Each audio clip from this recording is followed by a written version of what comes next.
صحابہ کرام علیہ الرضوان کا طرز عمل اور وتیرہ کہ جب اذان کی آواز آتی، جب وضو کرنے لگتے، جب خدا کے حضور سجدہ ریز ہونے کا وقت آتا تو کانپنے لگ جاتے، چہروں کے رنگ بدل جایا کرتے، آنکھوں سے آنسو جاری ہو جایا کرتے۔ وہ ڈرتے تھے کہ اتنی عظیم اور بڑی بارگاہ میں جا کر کے حاضر ہونا ہے، پتہ نہیں ہم اس بارگاہ میں حاضر ہونے کے قابل ہیں بھی کہ نہیں۔ اور دوسری طرف ہم عام لوگ، تو بہرحال ہمیں اس حوالے سے بھی سوچنا چاہیے کہ نماز پڑھتے ہوئے مکمل پردے کا اہتمام کر کے نماز ادا کرنی چاہیے۔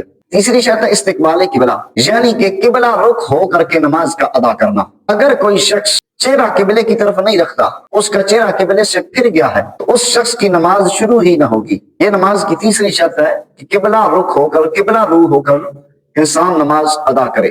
نماز ادا کرتے ہوئے انسان کا منہ اور سینہ قبلہ کی طرف ہونا یہ ضروری ہے۔ اگر قبلہ کی طرف نہ ہوا تو نماز شروع ہی نہ ہوگی۔ نماز کی چوتھی شرط ہے وقت، یعنی ہر نماز کو اس کے وقت کے اندر ادا کرنا۔ صبح کا وقت سورج طلوع ہونے تک، پھر ظہر کا زوال کے وقت کے بعد نصف نہار کے وقت، پھر ظہر کا وقت ختم ہونے کے فوراً بعد عصر کا وقت، پھر سورج غروب ہونے کے فوراً بعد مغرب کا وقت، پھر جب سیاہی چھا جائے، آسمان پہ ستارے نمودار ہو جائے، رات کا اندھیرا چھا جائے، پھر عشاء کا وقت۔ تو ہر نماز اپنے ہی وقت میں ادا کرنا ضروری ہے۔ اگر کوئی شخص وقت شروع ہونے سے قبل کسی جلد بازی کی بنا پہ ہی کیوں نہ نماز ادا کرے گا تو اس کی نماز نہیں ہوگی، بلکہ نماز وقت مقررہ کے اندر ادا کرنا یہ ضروری ہے۔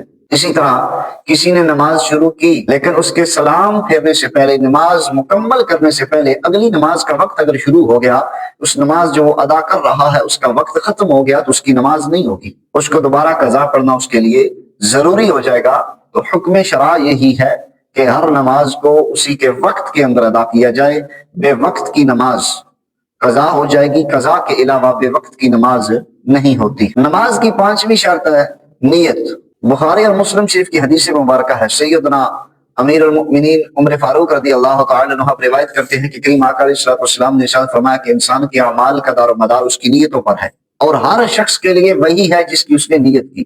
نماز ادا کرتے ہوئے نیت کا ہونا بہت ضروری ہے۔ اگر بغیر نیت کے کوئی مسجد میں آیا یا یوں ہی اللہ اکبر کہا، نماز شروع کر لی، اس کی نماز نہیں ہوگی۔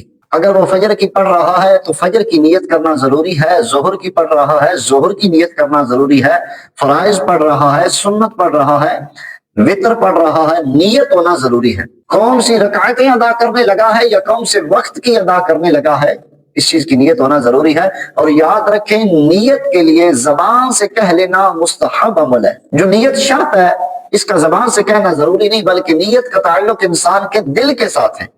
اس کے دل کے پختہ ارادے کو نیت کا نام دیا جاتا ہے۔ اب اس کے دل میں پختہ ارادہ ہے کہ میں ظہر کے 4 فرض ادا کرنے لگا ہوں، لیکن اگر غلطی سے زبان پھسل کے زبان سے عصر کا وقت نکل گیا تو نماز ہو جائے گی۔ اگر دل میں نیت نہ تھی تو پھر اس کی نماز نہ ہوگی۔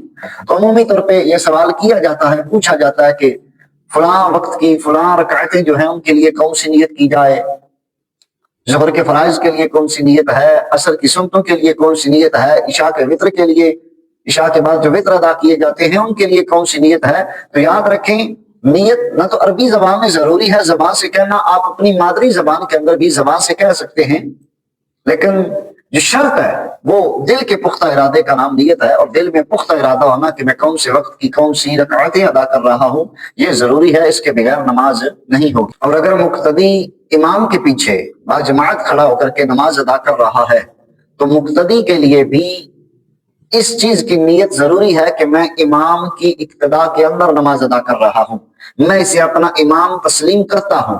اگر کوئی مصلی امامت پہ کھڑے ہونے والے امام کو امام تسلیم نہ کرے نماز کے دوران، اور اس کے پیچھے کھڑا ہو کے وہ اگر نماز ادا کرے گا تو اس کی نماز نہیں ہوگی۔ دل میں اس بات کا بھی پختہ ارادہ ہونا جماعت کے دوران کے سامنے مصلی پہ کھڑے ہونے والے شخص کو میں اپنا امام تسلیم کرتا ہوں، یہ ضروری ہے، اس کے بغیر نماز نہ ہوگی۔ چھٹی شرط ہے تکبیر تحریمہ، یعنی اللہ اکبر کہہ کر کے نماز شروع کرنا۔ اگر کوئی تکبیر تحریمہ کے بغیر نماز شروع کر لیتا ہے تو اس کی نماز نہیں ہوتی۔ اب اس کی ایک صورتحال یہ ہو سکتی ہے کہ اکیلے جب انسان نماز ادا کرتا ہے، نمازی نے اکیلے نماز ادا کی، اس وقت اس نے اللہ اکبر کہہ کر کے نماز شروع کر لی، اس کی نماز شروع ہو جاتی ہے۔ لیکن اکثر و بیشتر اس طرح ہوتا ہے کہ امام مصلی امامت پہ کھڑا ہے، جماعت شروع ہو چکی ہے، مقتدی بعد میں آیا، نمازی بعد میں آیا، امام رکوع پہ پہنچ چکا ہے۔ اب اس شخص کو اس بات کی جلدی ہوتی ہے کہ یہ رکعت فوت نہ ہو جائے، میں اس رکعت کو پا لوں۔ وہ دوڑتا دوڑتا آیا، رکوع میں شامل ہوا، اللہ اکبر کہا، سیدھا رکوع پہ چلا گیا اسی ایک اللہ اکبر کے ساتھ۔ اس کی نماز شروع نہیں ہوگی، بلکہ نماز شروع کرنے کے لیے علیحدہ تکبیر تحریمہ اللہ اکبر کہنا اس کے لیے ضروری ہے، پھر دوبارہ اللہ اکبر کہہ کر کے وہ رکوع پر جائے گا تو اسے وہ رکعت ملے گی۔ اگر ایک ہی اللہ اکبر کے ساتھ مقتدی امام کے پیچھے رکوع اور رکعت حاصل کرنے کی غرض سے جلد بازی کر گیا تو اس جلد بازی میں اس کا نقصان یہ ہوگا کہ اس کی نماز شروع ہی نہ ہوگی۔ وہ اپنے تئیں یہ بات سمجھتا رہے گا کہ میں نے تو مکمل رکعت حاصل کر لی، جماعت کو پا لیا، مجھے ثواب مل گیا، لیکن در حقیقت اس کی نماز شروع ہی نہیں ہوئی۔ جب شروع ہی نہیں ہوئی تو مکمل اور کامل کیسے ہوگی؟ تو بہرحال جب بچے سن بلوغت کو پہنچ جاتے ہیں، نبی علیہ السلام نے ارشاد فرمایا 7 سال کی عمر کے ہو جائیں نماز کا حکم دو، انہیں نماز سکھاؤ۔ 10 سال کی عمر کے ہو جائیں نماز ادا نہیں کرتے، ان پہ سختی کرو، کسی اللہ کا فرض ہے، اس میں کوتاہی برداشت نہیں۔ تو جب نماز فرض ہو جائے تو ان شرائط کا سیکھنا ضروری ہے۔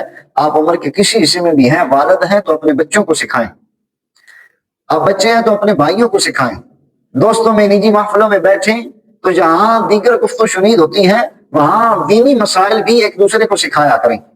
اللہ کریم کی بارگاہ کے اندر دعا ہے کہ خالق کائنات ہمیں نماز کے مسائل سیکھنے، سمجھنے، عمل کرنے کی توفیق عطا فرمائے۔